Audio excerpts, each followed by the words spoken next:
死とは何か、魂とは。今回はその哲学的答えに迫ります。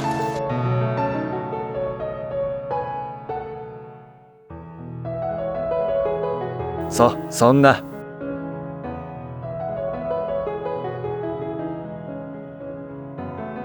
本日の目次です。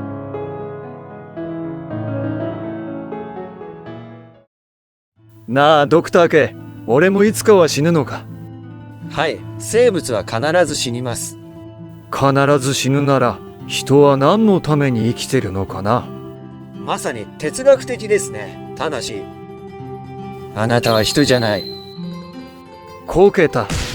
では、今回は生物はなぜ死ぬのか、哲学的に死とは何かについて考えてみましょう。そもそもなぜ生物は死ななければならないのか。東京大学の生物学者小林武彦教授はこう結論付けました。生物が死ぬのは進化のためである。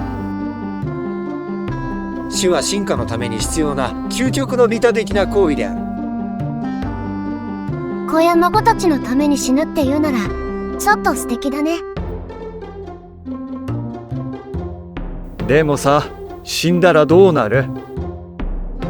あ、俺この前魂出たよ。いろんな考え方があります。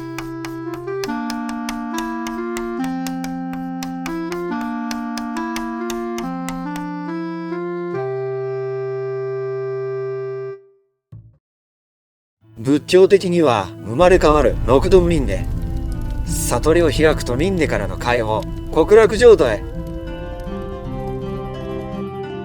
キリスト教的には最後の審判にて復活、天国か地獄で永遠に生きる。千の風になって自然に帰る。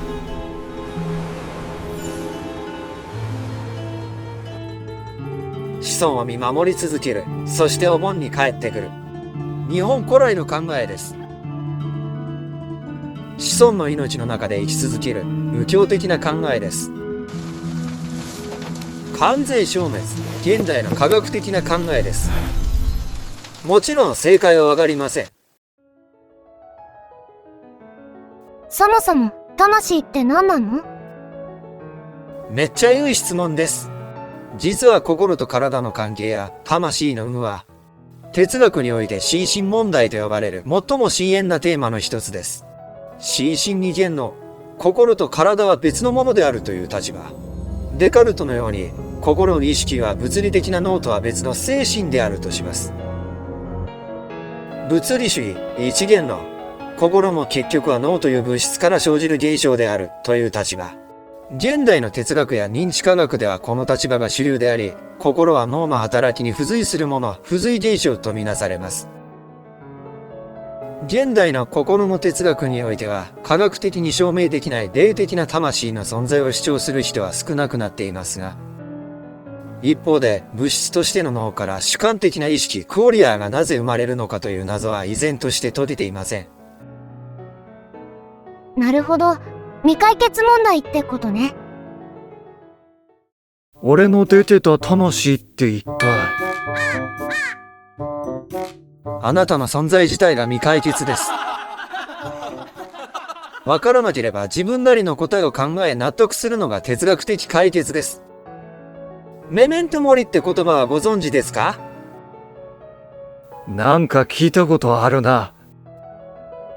メメントモリとは中世ヨーロッパの修道院で使われたラテン語の挨拶であり、死を思え、死を忘れるなという意味を持ちます。現代においてメメントモリは死を恐れるのではなく、それを受け入れることで、より充実した人生を送れるという哲学として捉えられています。メメントモリの起源は古代ローマにあり、戦いに勝利した将軍が開戦式のパレードで使用人に言わせていたそうです。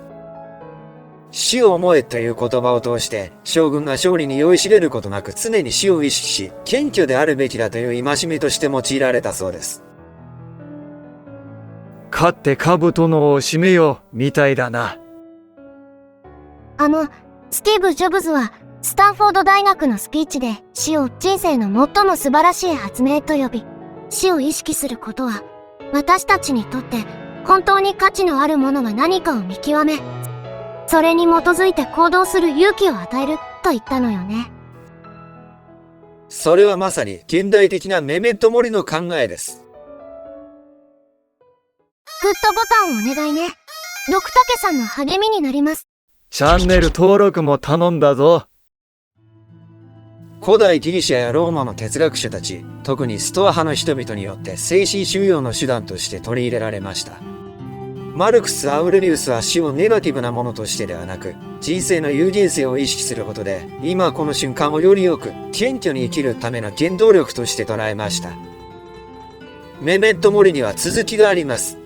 メメントモリ死を思えと、カルテディエム今、この瞬間を生きよう。この2つの対照的かつ補完的な概念は、哲学、アート、自己啓発など幅広い層に刺さる深いテーマになっています。自衛性が永遠なら今日を必死に生きるか。人類は終わりがあるからこそ進化できたのだ。つまり死がなければ人は生きることができず、また生きていなければ死ぬことはできない。死とは何か。それは生きること。さて、ガンジーは言った。明日死ぬかのように生きよう。永遠に生きるかのように学べ。君にとっての死とは何か、答えは見つかったろうか。もし答えなんかなかったとしても、僕たちは深淵の井戸を掘り続けるしかないのだ。なんと仲間になりたそうにこちらを見ている。ドクタケさんを仲間にしてあげるなら、チャンネル登録をお願いします。